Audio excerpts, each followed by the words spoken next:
Syria strikes, U.S. blurs red line for intervention. Washington, Reuters, with the latest U.S. missile strikes, President Donald Trump appears to have reset America's red line for military intervention in Syria over the use of chemical weapons. What's unclear is where that red line now stands. The United States said its strikes were a response to President Bashar al-Assad's chemical weapons attack on April 7 that administration officials say employed chlorine and perhaps even sarin, a more deadly nerve agent. A large body of information indicates that the Syrian regime used chemical weapons, U.S. Ambassador to the United Nations Nikki Haley told the UN Security Council on Saturday. Sarin had previously appeared to be the threshold for intervention. A sarin attack triggered Trump's decision last year to strike a Syrian air base. A sarin attack in 2013 was also what nearly brought then President Barack Obama to strike Syria. Chlorine, in contrast, has been used more widely in Syria's conflict without past U.S. reprisals, and the chemical itself is far easier to find and weaponize, experts say. That makes degrading it to a military strikes far more difficult. Every city in the Middle East that has a water purification system probably has some chlorine. It is a common industrial chemical, said Daryl Kimball at the Washington-based Arms Control Association, who favors broad action to deter use of chemical weapons, including chlorine. As of Saturday, it was unclear whether another chlorine attack would be enough to trigger more U.S. strikes, or whether the death toll would need to be high enough, or whether, as was the case on April 7, sarin use would also need to be a possibility. Or perhaps there would need to be a series of violations, as was the case before April 7, prior to any U.S. action. The Trump administration offered veiled threats on Saturday about future military action and mixed remarks about the degree to which it believed sarin was used by Syria's government, which denies it used chemical weapons. Defense Secretary Jim Mattis said he was only certain about intelligence that chlorine gas was used by Assad's forces on April 7 before America's strikes on Syria. He did not rule out sarin use. Vice President Mike Pence also said Trump carried out the strikes armed with U.S. intelligence that at a minimum it was the chemical weapon of chlorine, noting investigators still might prove sarin was used. A different Trump administration official, briefing reporters, said the United States assessed that sarin was also used in the April 7 attack but suggested that U.S. information on sarin came from analysis of reports from news media and other public sources of information, as opposed to U.S. intelligence. It was unclear whether Trump thought sarin had been used when he said on Twitter on Wednesday that U.S. missiles will be coming and accused Assad of being a gas-killing animal. A 2015 to 2017 joint inquiry of the United Nations and the Organization for the Prohibition of Chemical Weapons, OPCW, had found the Syrian government used sarin in an April 4, 2017, attack and has also several times used chlorine as a weapon. It blamed Islamic State militants for mustard gas use. That inquiry ended in November after Russia, which backs Assad, blocked 3 attempts by the UN Security Council to renew its mandate. Moscow slammed the joint UN and OPCW inquiry as flawed. Ahead of the latest strikes, Haley signaled in the Security Council on Friday that any action by Washington would not be in response to just the attack in Douma.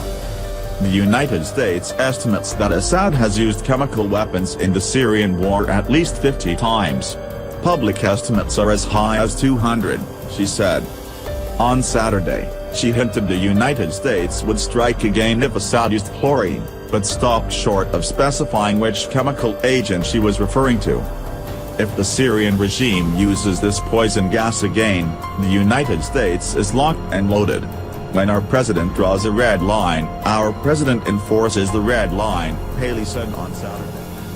U.S.-led airstrikes in Syria hit their targets before Assad's missile defenses even fired. Electronic warfare suppression, a decoy battle group in the Mediterranean and never-before-used stealth missiles were all part of the attack. Western powers said on Saturday their missile attacks struck at the heart of Syria's chemical weapons program, but the restrained assault appeared unlikely to halt Syrian President Bashar al-Assad's progress in the 7-year-old civil war. The United States, France and Britain launched 105 missiles overnight in retaliation for a suspected poison gas attack in Syria a week ago, targeting what the Pentagon said were 3 chemical weapons facilities, including a research and development center in Damascus Bars district and 2 installations near Homs. Russia claimed early Saturday morning that Syrian air defenses had shot down 71 of the over 100 missiles fired by the coalition, a claim the Pentagon refuted.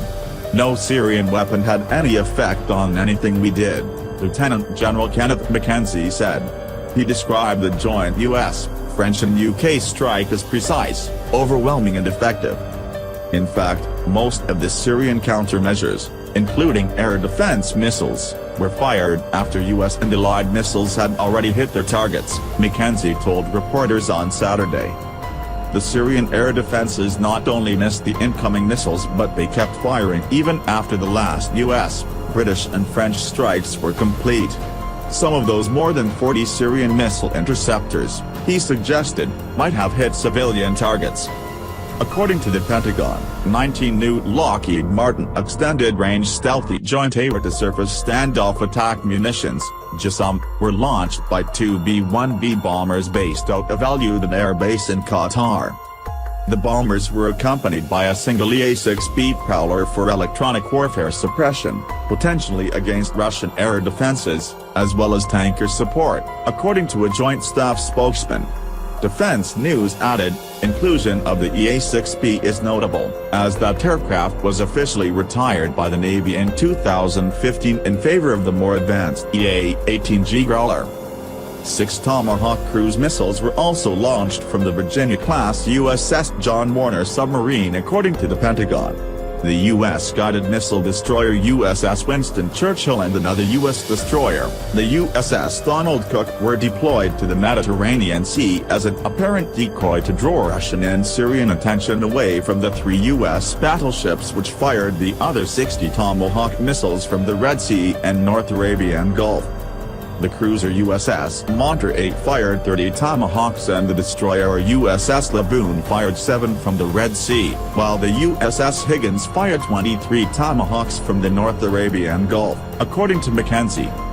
The bombing was the biggest intervention by Western countries against Assad and his superpower ally Russia, but the 3 countries said the strikes were limited to Syria's chemical weapons capabilities and not aimed at toppling Assad or intervening in the civil war. The air attack, denounced by Damascus and its allies as an illegal act of aggression, was unlikely to alter the course of a multi-sided war that has killed at least 500,000 people. U.S. President Donald Trump called the operation a success. He proclaimed on Twitter, "Mission accomplished," echoing former President George W. Bush, whose use of the same phrase in 2003 to describe the U.S. invasion of Iraq was widely ridiculed as violence there had dragged on for years. "We believe that by hitting bars, in particular, we've attacked the heart of the Syrian chemicals weapon program," McKenzie said as the Pentagon. However, McKenzie acknowledged elements of the program remain and he could not guarantee that Syria would be unable to conduct a chemical attack in the future. The U.S. ambassador to the United Nations, Nikki Haley, said at an emergency meeting of the UN Security Council that Trump told her that if Syria uses poisonous gas again, the United States is locked and loaded. The Western countries said the strikes were aimed at preventing more Syrian chemical weapons attacks after a suspected poison gas attack in Douma on April 7 killed up to 75 people. They blame Assad's government for the attack. In Washington, a senior administration official said on Saturday that while the available information is much greater on the chlorine use, we do have significant information that also points to sarin use in the attack. Speaking at a summit in Peru, U.S. Vice President Mike Pence seemed less sure of the use of sarin, saying that Washington may well determine that it was used along with chlorine. Assad resilience. 10 hours after the missiles hit, Smoke was still rising from the remains of 5 destroyed buildings of the Syrian Scientific Research Center in Bars, where a Syrian employee said medical components were developed. There were no immediate reports of casualties. Syria released video of the wreckage of a bombed-out research lab, but also of Assad arriving at work as usual, with the caption "Morning of Resilience." Late on Saturday Syria time, a large explosion was heard in a Syrian government-controlled area in a rural region south of Aleppo, according to the Britain-based War Monitor, the Syrian Observatory for Human Rights. The observatory said the cause of the explosion was unknown, as well as its target. Russian and Iranian military help over the past 3 years has allowed Assad to crush the rebel threat to topple him.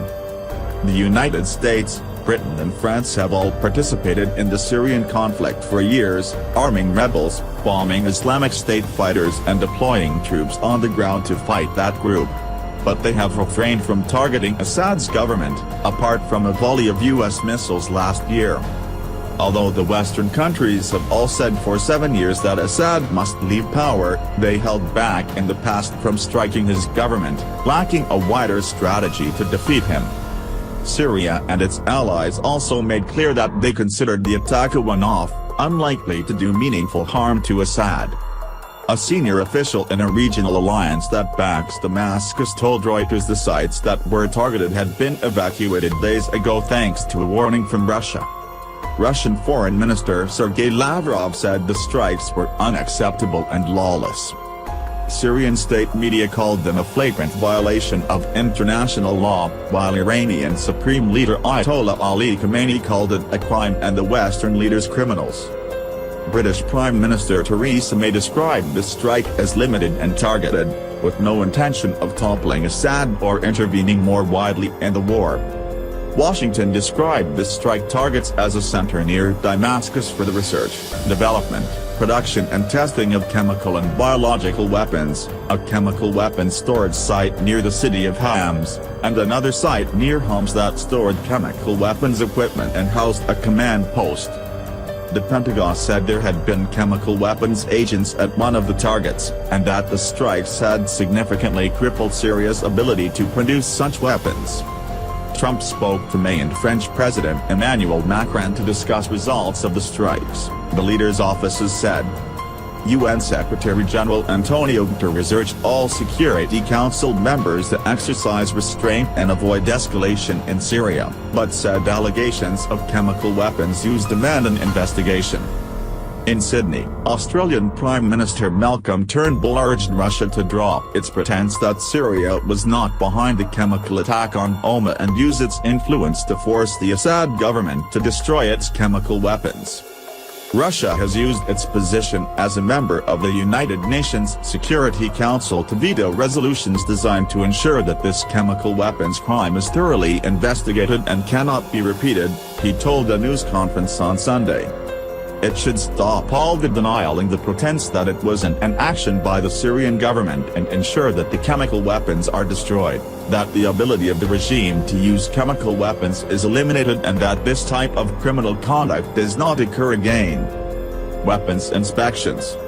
Inspectors from the Global Chemical Weapons Watchdog OPCW were due to try to visit Doma on Saturday to inspect the site of this suspected gas attack. Moscow condemned the Western states for refusing to wait for their findings. Russia, whose relations with the West have deteriorated to levels of Cold War-era hostility, has denied any gas attack took place in Doma and even accused Britain of staging it to whip up anti-Russian hysteria. The Western countries took precautions to avoid unexpected conflict with Russia. French Defense Minister Florence Parly said Russians was warned beforehand to avert conflict. Dmitry Bulik, a Russian member of parliament who was in Damascus and witnessed the strikes, told Reuters, the attack was more of a psychological nature rather than practical. Luckily there are no substantial losses or damages. In Doma, site of this suspected gas attack, the last buses were due on Saturday to transport out rebels and their families who agreed to surrender the town, state TV reported. That effectively ends all resistance in the suburbs of Damascus known as Eastern Ghouta, marking one of the biggest victories for Assad's government of the war. The Western assault involved more missiles than a U.S. attack last year but struck targets limited to Syria's chemical weapons facilities. The U.S. intervention last year had effectively no impact on the war. Syria agreed in 2013 to give up its chemical weapons after a nerve gas attack killed hundreds of people in Douma. Damascus is still permitted to have chlorine for civilian use, although its use as a weapon is banned.